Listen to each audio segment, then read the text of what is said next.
Well, hello there. How is everyone? I hope you're well. You amazing, amazing, beautiful, wonderful people. I hope you are all well on this fantastic, terrific Tuesday. That's it, baby. It's Tuesday. And today we've got Chew. Just like Chew, we got two. Just like Domino's. 2 for Tuesday.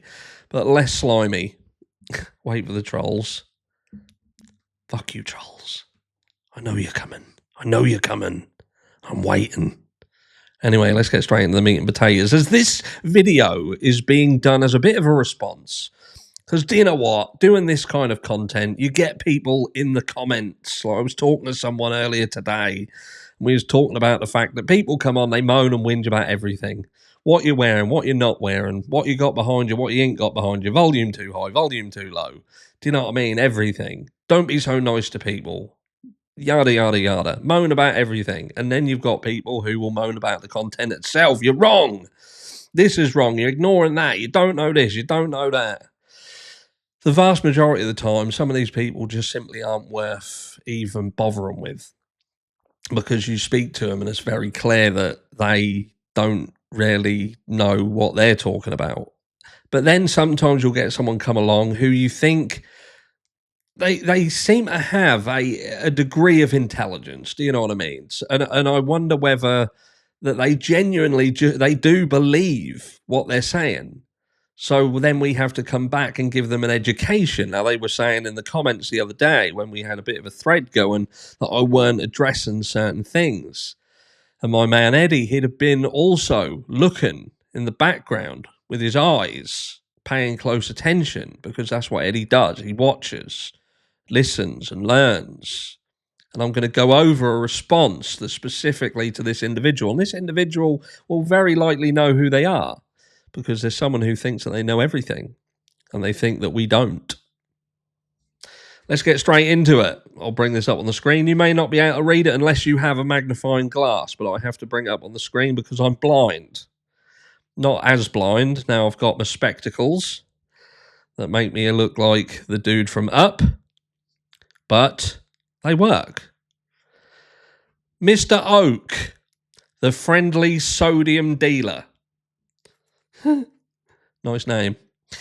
Stated they first had his car from the gas station pick, which he mentioned twice in 2 separate comments. We know that car is a hatchback, so he's not informed in this area. But we'll forgive, because we're forgiving people. We forgive and we forget. We move on swiftly, which we're going to do now. He further says they can prove he bought the knife used for the attack. And what about the DNA on the sheath, he asked. My response: what about the known time and locations of Kohberger, his white Elantra and phone, which was made clear in the PCA, because he is charged with murder, but his white Elantra and phone's location were determined between 3 and 5 a.m. Now, you're going to have to start paying very close attention, and that's where people, they seem to lack the ability to do that. And this is why we're going to show you that the PCA that they deemed irrelevant is in fact incredibly, incredibly relevant.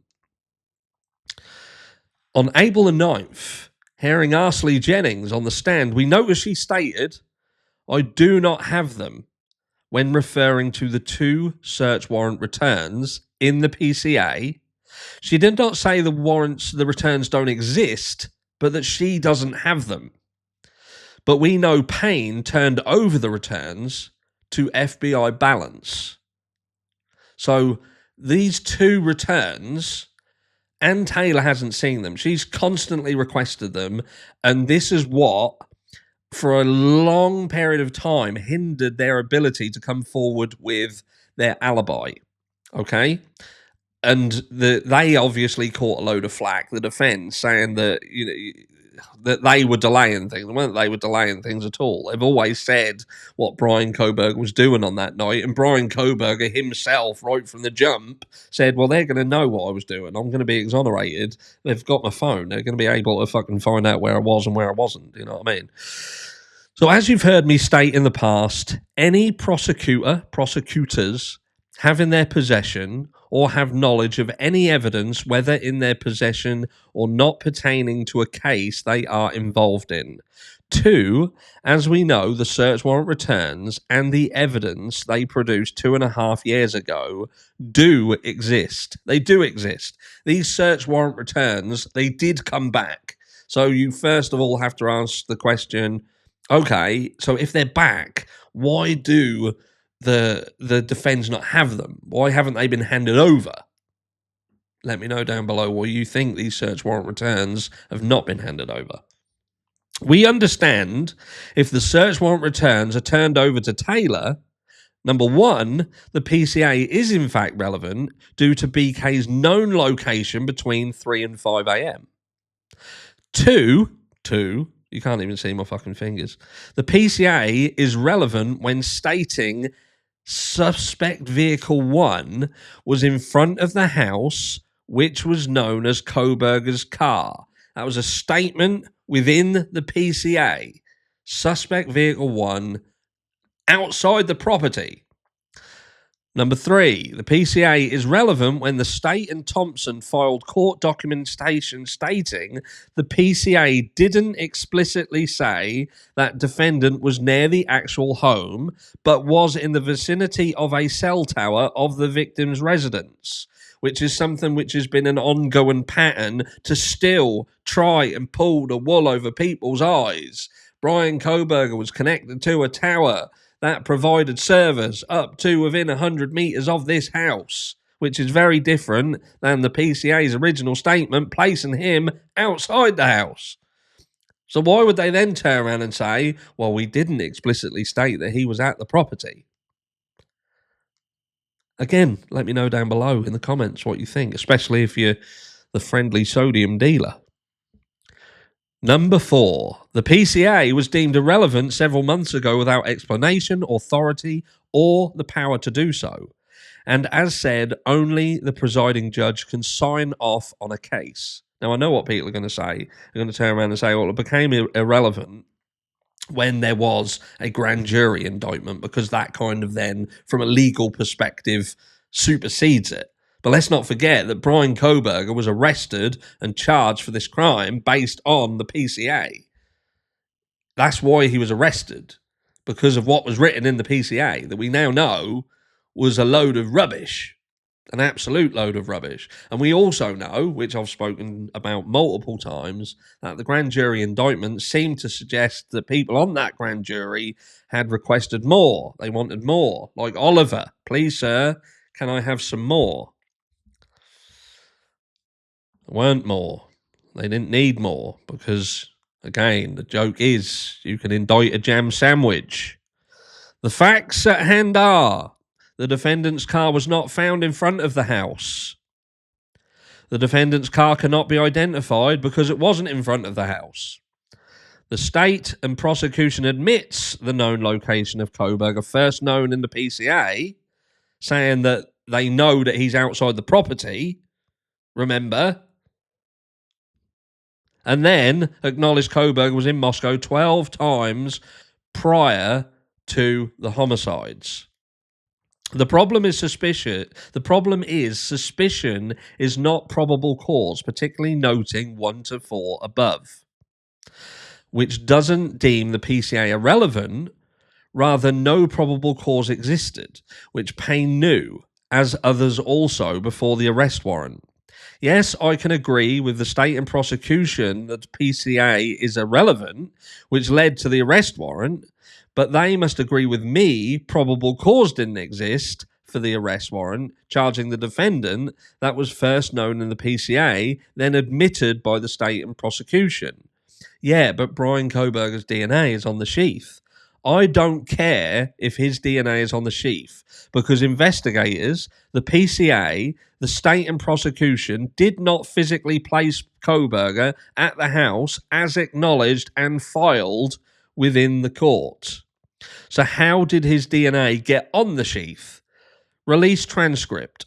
MPD first sent a DNA sample to the ISP lab, then sent the sheath to the lab.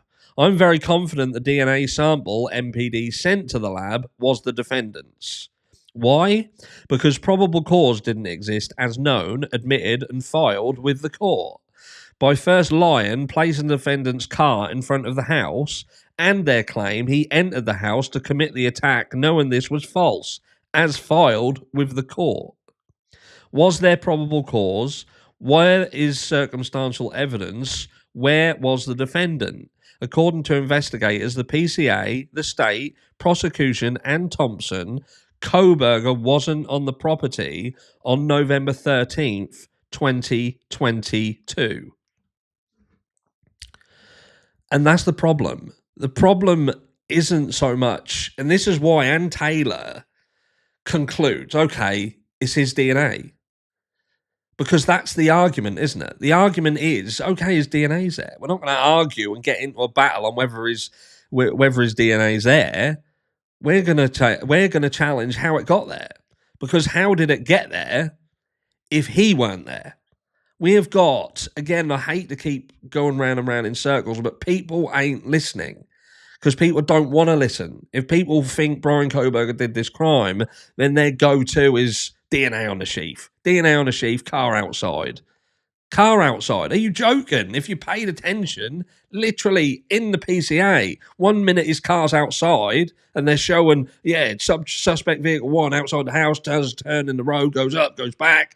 Then they turn around and say that they don't explicitly state that he was at the property. Instead, saying that he was in the vicinity of a tower that services the property, which again has been an ongoing theme, as aforementioned.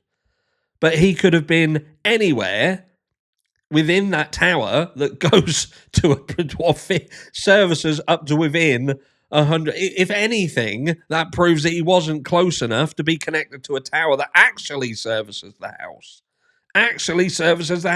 Not on a tower that services an area up to within 100 meters of it. And you haven't got a clear picture of Bryan Kohberger's car on camera. You've got a mixture of various cars by the look of it, various cars that have been put together in a chain.